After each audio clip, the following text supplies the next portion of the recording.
கர்த்தருக்குள் அன்பானவர்களே, ஒரு ஆண்டில் வேதாகம் முழுவதுமாக படித்து முடிக்கும்படியான திட்டத்தில் நீங்கள் அநேகர் தொடர்ந்து படித்து வருகிறீர்கள். மிகுந்த சந்தோஷம்.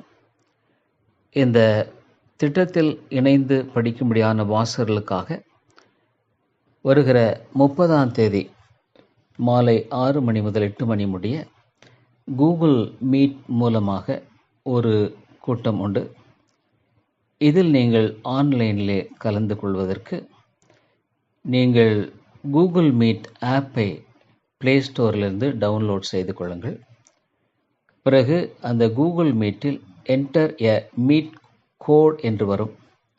அதில் VNH PVT XHAJ எல்லாமே ஸ்மால் லெட்டர்ஸ் நீங்கள் அடிப்பீர்களானால் இந்த கூகுள் மீட்டிங்கில் ஆன்லைன் மீட்டிங்கில் நீங்கள் இணைந்து கொள்ள முடியும்.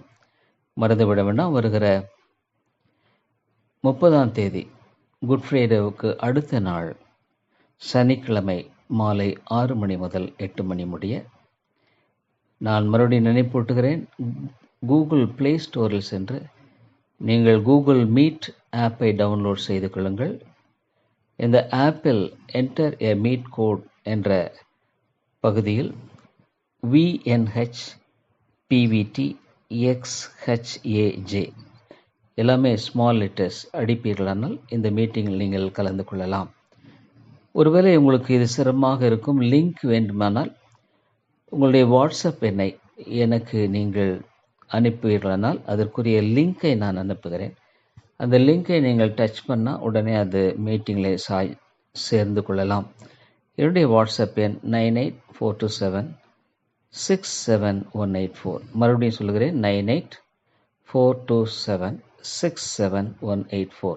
இந்த வாட்ஸ்அப் எண்ணுக்கு உங்களுடைய வாட்ஸ்அப் எண்ணிலிருந்து நீங்கள் கூகுள் மீட்டிங் என்று போடுவீர்களானால் நான் உங்களுக்கு இந்த லிங்கை அனுப்பி வைக்கிறேன். அந்த லிங்க் மூலமாகவும் நீங்கள் இந்த கூட்டத்தில் சேர்ந்து கொள்ளலாம். நன்றி. நீங்கள் இந்த வேதாகமத்தை கிரமமாக வாசிப்பதன் மூலமாக பெற்றிருக்கும் ஆசீர்வாதங்களையும் அல்லது நீங்கள் இதில் தொடர்ந்து என்ன எதிர்பார்க்கிறீர்கள் என்பதை குறித்தும் நீங்கள் சுருக்கமாக இந்த கூட்டங்களில் பகிர்ந்து கொள்ளலாம்.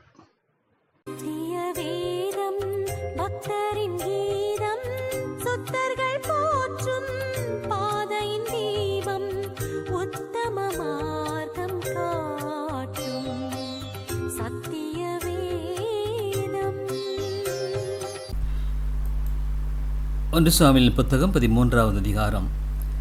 சவுல் ராஜ்யபாரம் பண்ணி 1 வருஷமாயிற்று. அவன் இஸ்ரவேலை 2ஆம் வருஷம் அரசாண்ட போது இஸ்ரவேலில் 3000 பேரை தனக்கு தெரிந்து கொண்டான்.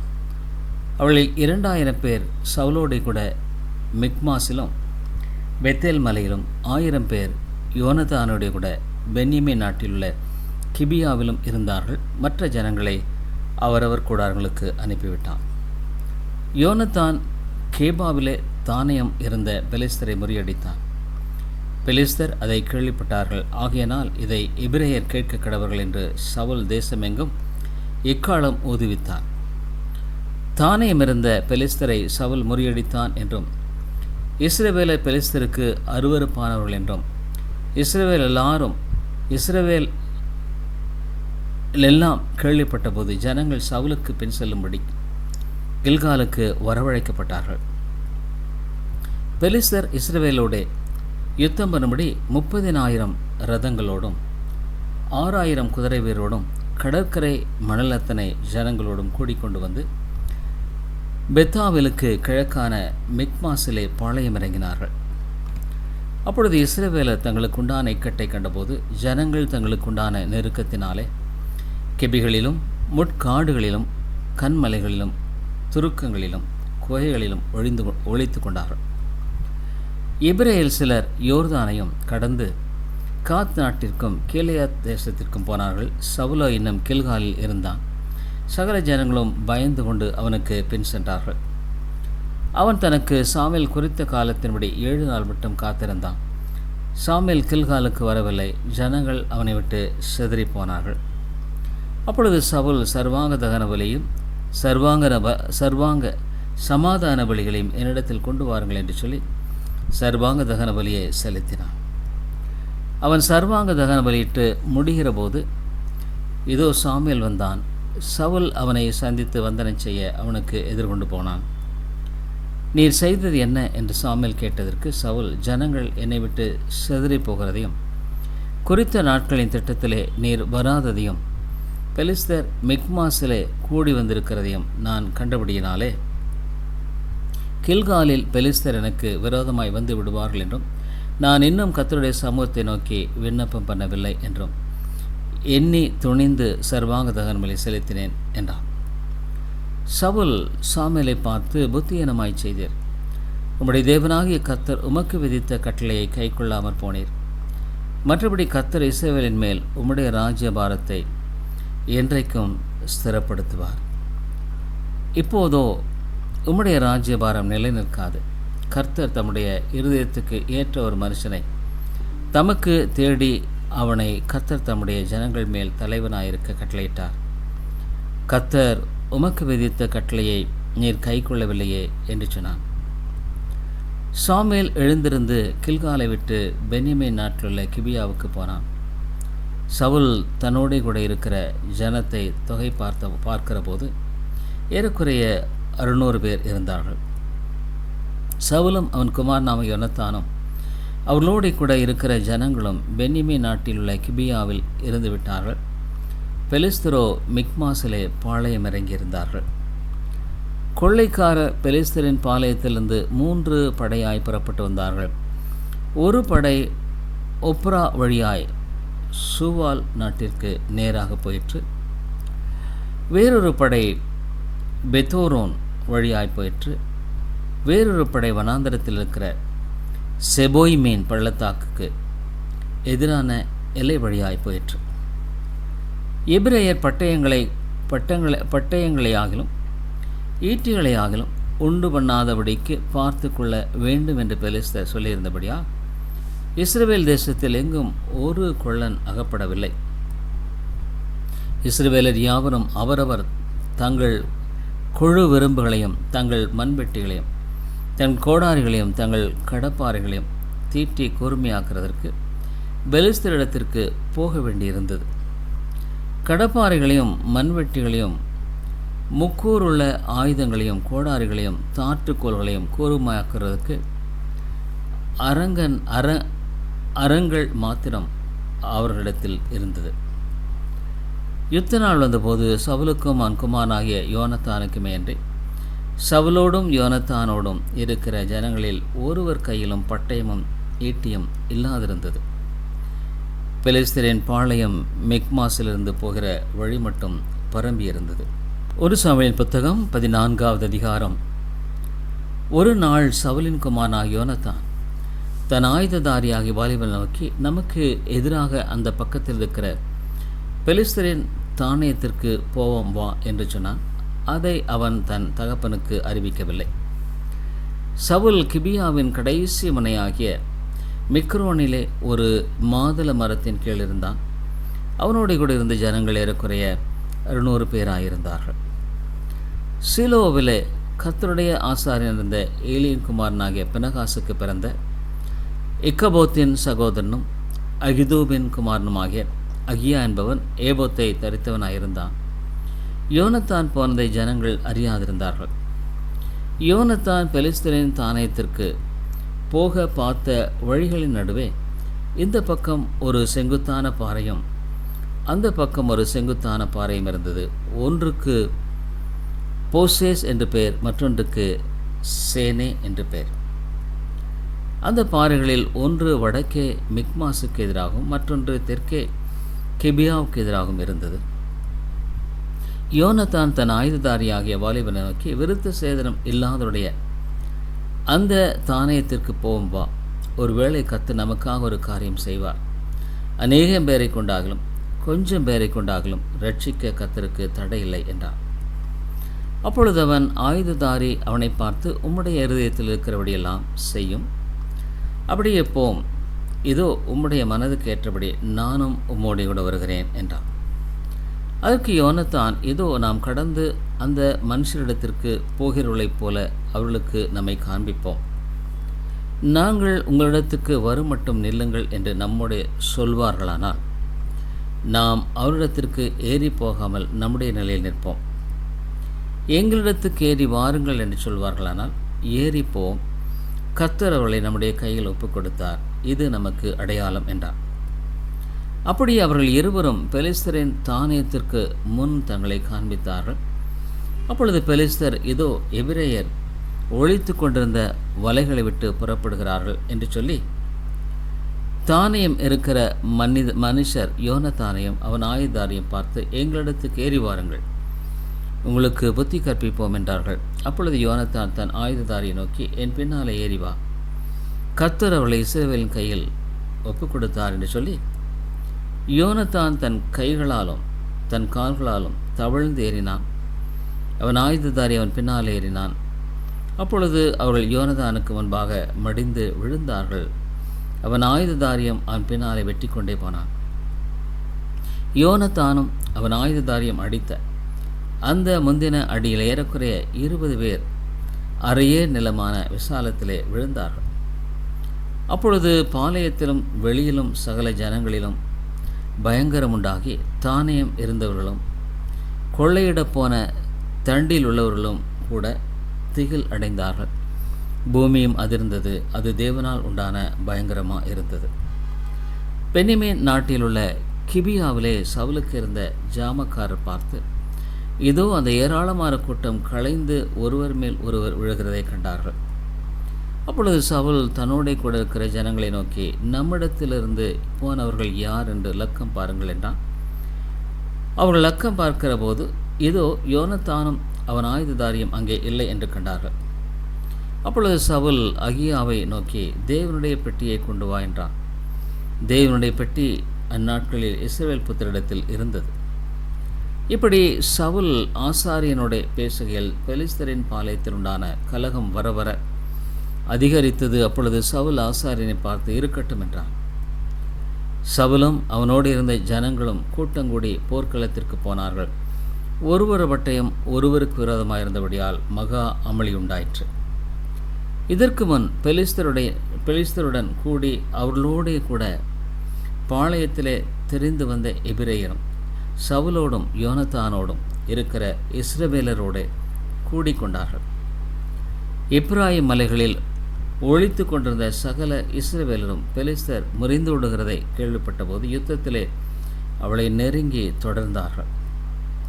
இப்படி கர்த்தர் அன்றைய தினம் இஸ்ரவேலை ரட்சித்தார். அந்த யுத்தம் பெத்தாபேன் மட்டும் நடந்தது. இஸ்ரவேலர் அன்றைய தினம் மிகுந்த வருத்தம் அடைந்தார்கள். நான் என் சத்துருக்கள் கையிலே பழிவாங்க வேண்டும். சாயங்காலம் மட்டும் பொறுக்காமல் எவன் போஜனம் செய்கிறானோ அவன் சபிக்கப்பட்டவன் என்று சவுல் ஜனங்களுக்கு ஆணையிட்டு சொல்லியிருந்தபடியா ஜனங்களில் ஒருவரும் எவ்வளவேனும் போஜனம் பண்ணாதிருந்தார்கள். தேசத்து ஜனங்கள் எல்லாரும் ஒரே காட்டிலே வந்தார்கள். அங்கே வெளியிலே தேன்கூடு கட்டியிருந்தது. ஜனங்கள் காட்டிலே வந்தபோது இதோ தேன் ஒழுகி கொண்டிருந்தது. ஆனாலும் ஒருவனும் அதை தன் கையினாலே தொட்டு தன் வாயில் வைக்கவில்லை. ஜனங்கள் அந்த ஆணை நிமித்தம் பயப்பட்டார்கள். யோனத்தான் தன் தகப்பன் ஜனங்களுக்கு ஆணையிட்டதை கேள்விப்படவில்லை.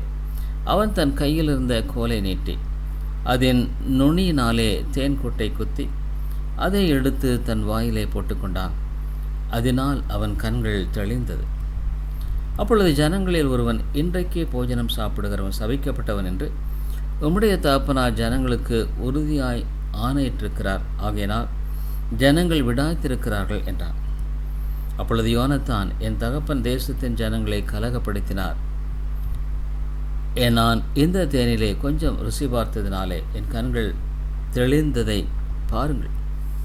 இன்றைய தினம் ஜனங்கள் தங்களுக்கு அகப்பட்ட தங்கள் சத்துருக்களின் கொள்ளையிலே ஏதாகிலும் புசித்திருந்தால் எத்தனை நலமாயிருக்கும்.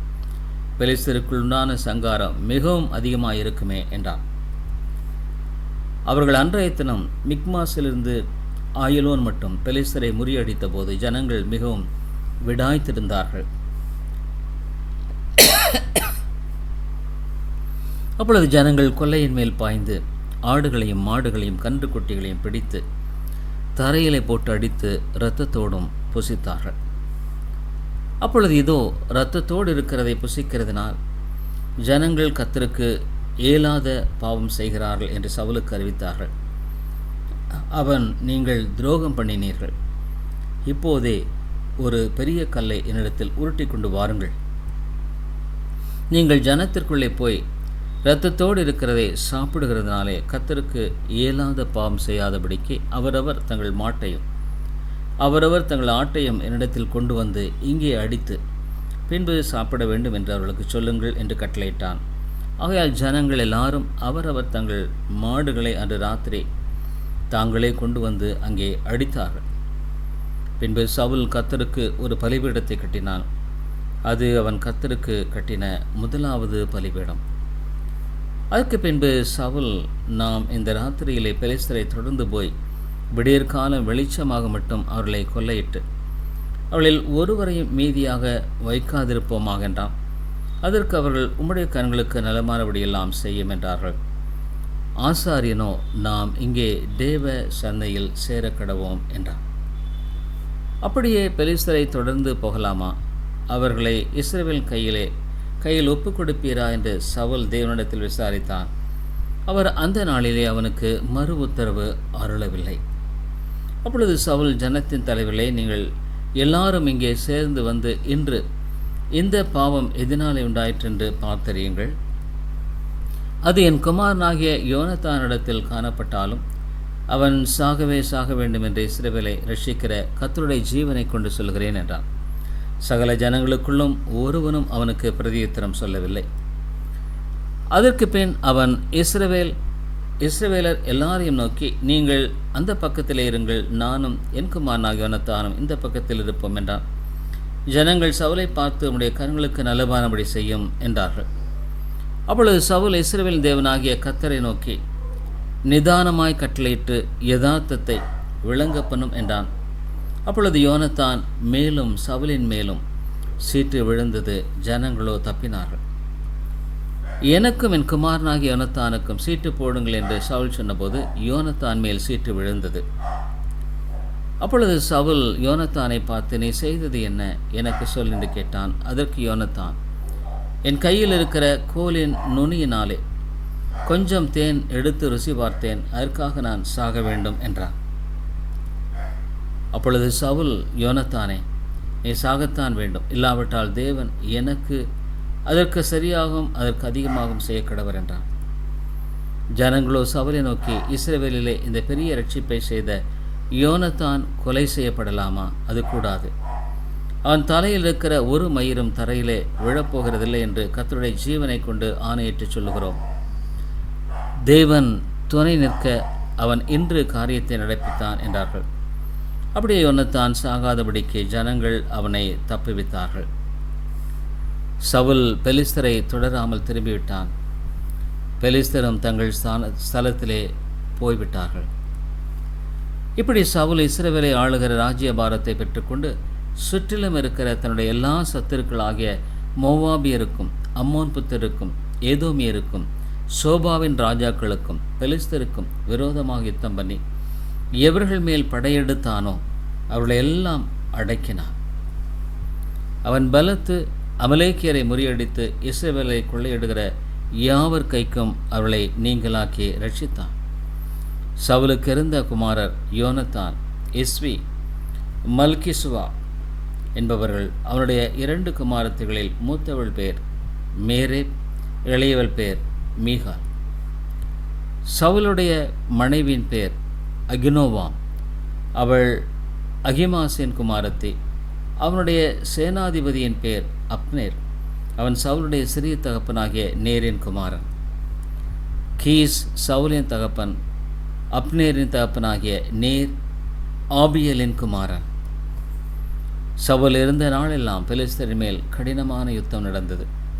சவுல் ஒரு பராக்கிரமசாலியாகிலும்